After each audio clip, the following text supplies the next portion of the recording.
what's going on. Sorry for the mess. Unfortunately, I suffer from crippling depression, and it kills my motivation. But I do like to tinker, and I hope that this video may help somebody save some money. I got my inspiration from Joey, obviously, King of DIY, and I kind of just wanted to put my own little spin on it, I guess, just my parts and how I want to do it. So, got these for about $1.75 a piece on Amazon. You can get them as cheap as $1.25 a piece at Dollar Tree if you use a par 30 or smaller bulb. The bulb I'm using is a par 38. I get them at Home Depot. EcoSmart makes one. Right now they're on sale, which is really awesome. It's like $6 a piece for a 90 watt equivalent, or 150. I can't remember.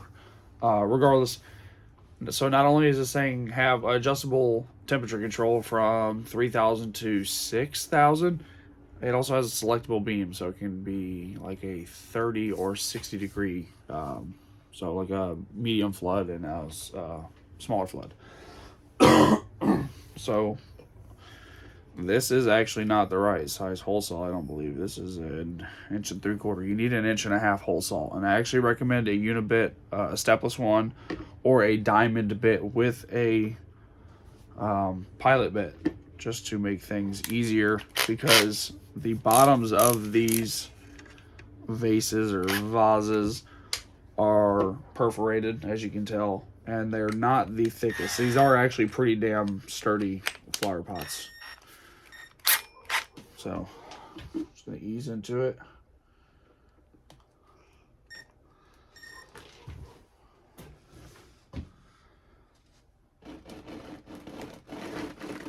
Try and move this so you can see. Right now I'm trying to work my way to the center because it's got a bubble, so you have to start from the side and then wait till you move it at an angle till you find what you believe is center, and then try and square up from there. You can see I'm a little bit off still. But that's going to be good enough, obviously. And I'm just going to try and ease into it.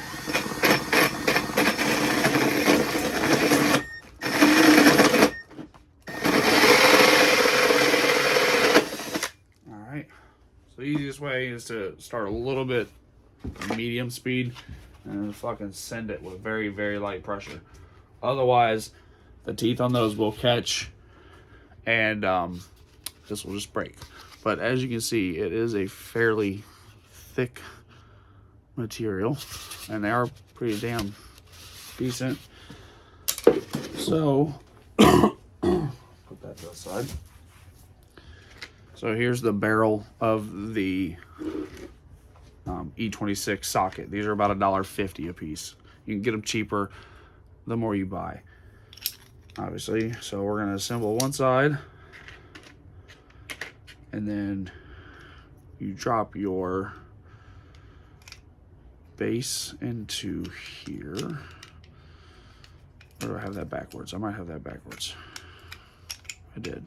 The good news is it'll only allow you to assemble this thing one way. So with that assembled like that, we're going to put the wire in. Now for this demonstration, because I'm not like 100% ready, I'm going to use speaker wire just to show you guys how easy this is, though. I just want everybody to be able to know that this thing is really so easy. I can do it usually. What the F and H? I know this is not going that way. Please don't make me edit this out and look like a dumbass. Okay, am I crazy? Is this one? Oh, I am crazy. I was supposed to thread this one the other way. Derp. So yes, it does only go on one way.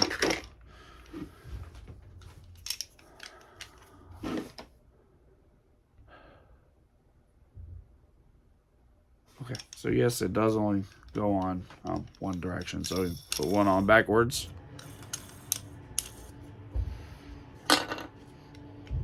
Depending on your bulb, you may want this to be set down some, but So for this purpose, we're going to drop her in there. Got to lift this up quite a ways though, so that the dome can still fit on. Oopsie poopsie. Butterfingers. You can't tell I'm nervous making a video. Alright.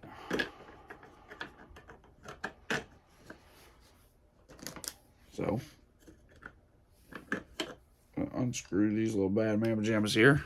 As you can see, these are ferrule, or not ferrules, but I'm drawing a blank. I apologize. Terminals. Ooh, should we? So we're gonna back these set screws out. Probably should have grabbed the little Phillips head. I hate flatheads. I'm sure there's some decent explanation for it, and I probably have read it or heard it somewhere, but neither here nor there. Alright, so those are backed out. For this, we're going to use some speaker wire. Now, I'm only using this because that's what I have on hand. I haven't went to Home Depot to get the other stuff yet.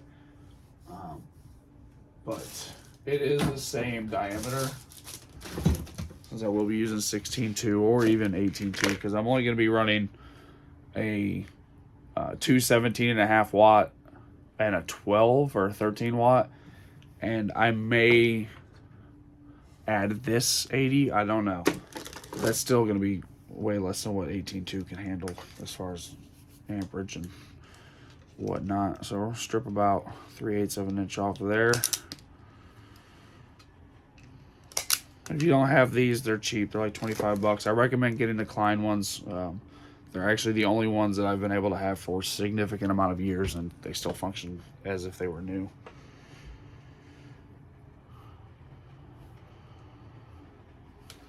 All right. If you're doing multiple of these, doesn't matter. As long as all red is going on one side and all black is going on the same side on the other. And that's that. So I trimmed off a little too much of this one. So I'm going to start over.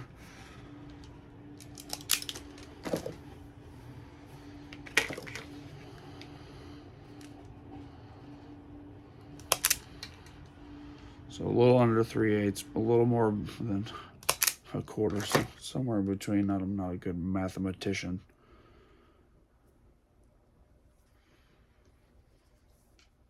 So insert your wires.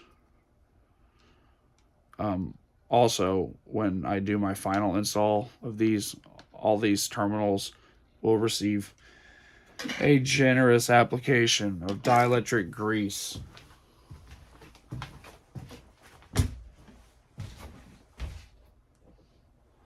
I think everything should have grease on it. Everything should have dielectric on it. Like,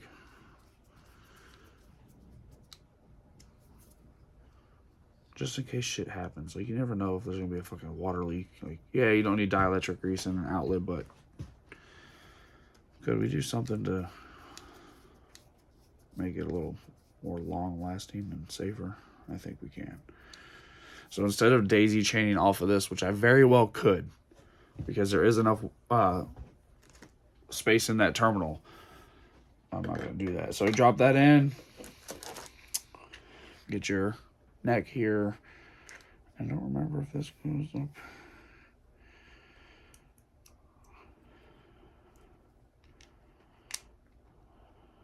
That one goes there.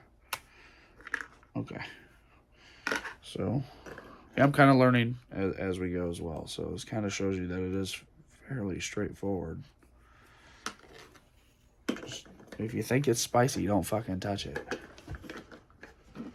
And then you're going to twist that on. I'm not going to fully twist that on because they're a pain in the ass to take off. And then you'll run this bad thing down. Hope you can see this. Okay. I have a feeling I'm going to remake this entire video, and that actually upsets me.